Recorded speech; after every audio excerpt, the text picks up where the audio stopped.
And I thought you guys made some really good points about what the ADOS measures. Do you think that's something we should bring up in our presentation? It was really difficult to find information about the ADOS and what it measures. There's not a lot of public information out there. The ADOS has several modules, and I kind of wrote that a while ago, so I don't think it says 4. So there's 4 modules. So the third one is one of the more advanced modules. So the fact that he received a borderline autism score on that speaks to how he is high functioning, because if you're giving a lower model, and that means you're lower functioning. So he's kind of up there, but still received a diagnosis. Let me please on it.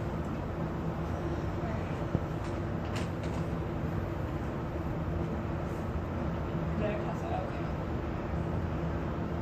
Yeah. So I mean, in conjunction with his verbal IQ score, Module 3 is intended for verbally fluent children who can play with toys. So, I mean, I just always compare it to stuff that we did in diagnostics, and almost none of the autism assessments that we did there would be appropriate. This kid is beyond that level.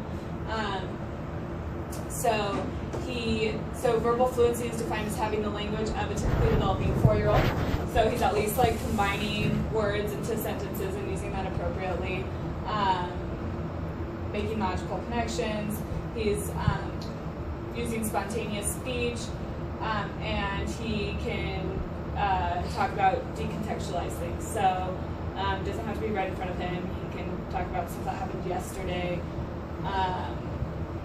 Now, the other question to ask is, could he have been given Module 4 and shown a different score on that? But I don't think that that's something that we really need to go into. I don't think that it's really our domain yet to interpret these scores totally, because I don't even know if we give this test. We do. You give it in conjunction with somebody. Oh, okay. I was there when they did the Module 3 ADOS, and sometimes they ask weird questions like, if you were married, they kind of have some weird stuff in there. So I think what we need to do probably is just focus on the other assessments that we're gonna give. So say yeah, the ADOS was given, he's high functioning, his verbal IQ score is pretty good, but we want to see that more layered, all the little nuances of the kid. So it's gonna be I don't think we have to know too much about the ADOS. Yeah. And I would just say, he received a score of autism, so that means he's demonstrating a bunch of these characteristics. We're going to do our own dynamic. I would really push the dynamic assessment, because I think that's going to be important. And then Michelle Garcia Winter's article talks so much about it.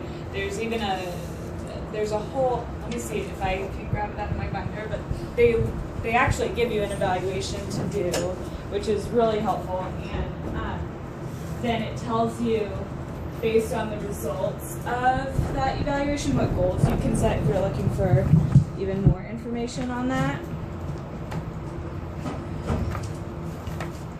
Give me a second. Another thing while she's looking through this up there, it's under the purple highlighting, and it's an article about the socially anxious social communicator, and the only things that they said about his pragmatics was that he has trouble maintaining social interaction. He's really anxious and he has eye contact problems.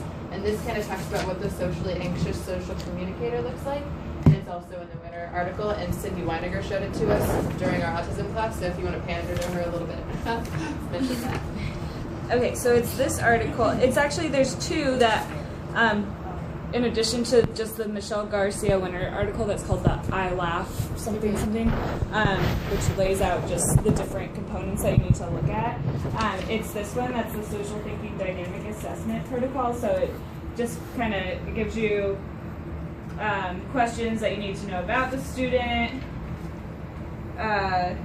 questionnaires for teachers and related service professionals, a writing sample. The writing sample is really simple. It can be used for a first grader. It's what's your address, what's your telephone number, and so it looks at just really basic stuff that a first grader should know. So then on each side, so this is this is asking, during the writing sample, what did you observe? Did you observe that they had trouble writing? Did you observe that they weren't able to stay on task? And like, depending on the results, what goals you can make right here.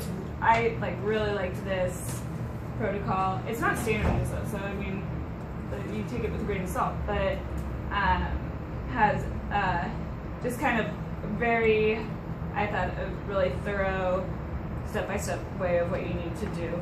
And then if you're looking for even more goals, there was this article online that was vocabulary and concepts review for teachers and parents. It's another Michelle Garcia Winners for Think Social Thinking curriculum that was posted on Moodle. So it just goes like through all these different areas that Ariel kind of addressed about the whole body thinking and reading comprehension, and gives you a bunch more goals to look at on that.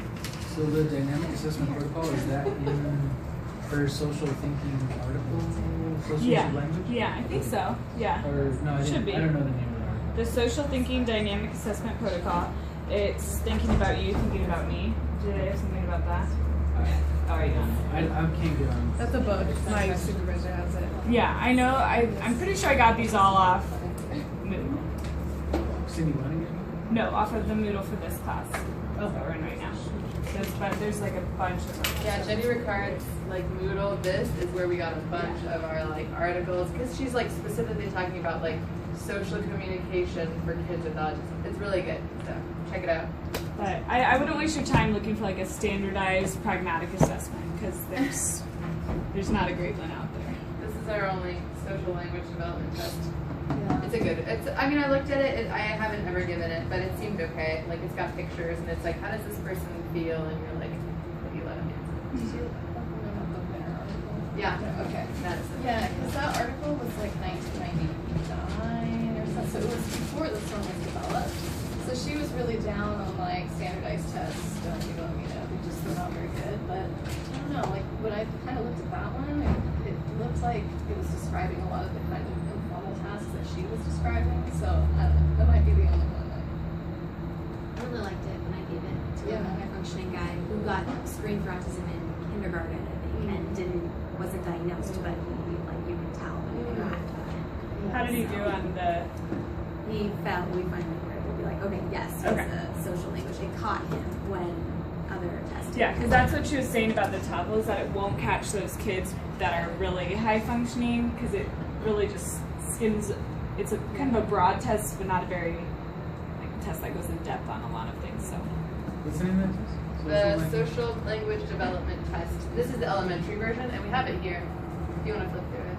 I've given it and kind of had the opposite thing, so I think it's kind of, you know, a standardized test that has as flaws as any of them do. But Yeah, well, I mean, I guess as long as you're not just basing the assessment just on that, I mean, it's just one more source of information. So when they talk about dynamic assessment, is there like a specific definition they're working on? Because like I'm kind of confused about. Is it like you teach them stuff and see how they do that kind of like dynamic assessment. I think that's more RTI. I think dynamic assessment is just pulling from all these different areas of their life, looking at their social interactions, at their like schoolwork, at their results on standardized tests, and combining all of that. It's not necessarily like teaching them, see if they improve, and then using that. Oh. Yeah.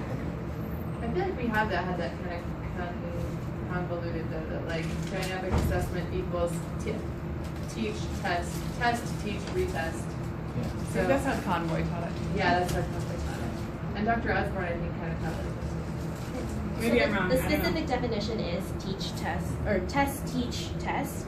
But I think the concept of dynamic assessment and what you're saying, it's variable. Yeah. So I think dynamic assessment, the way you're thinking about it, is just a criterion reference. This is differential assessment. Yeah. Ah. Or you're individualizing our understanding of the individual, family, or group in the context of their present circumstances, past I like experience, that. potential for future functioning. Because I always get confused with the two. I was like, wait, which one? So I don't know. I'm just gonna make up my own. With time Moodle. Protocol. Yeah. AKA. I like. Alright, any other questions? Just to clarify, are you doing the condensed version of? Yeah, we'll share that with you too. Thank you. Break.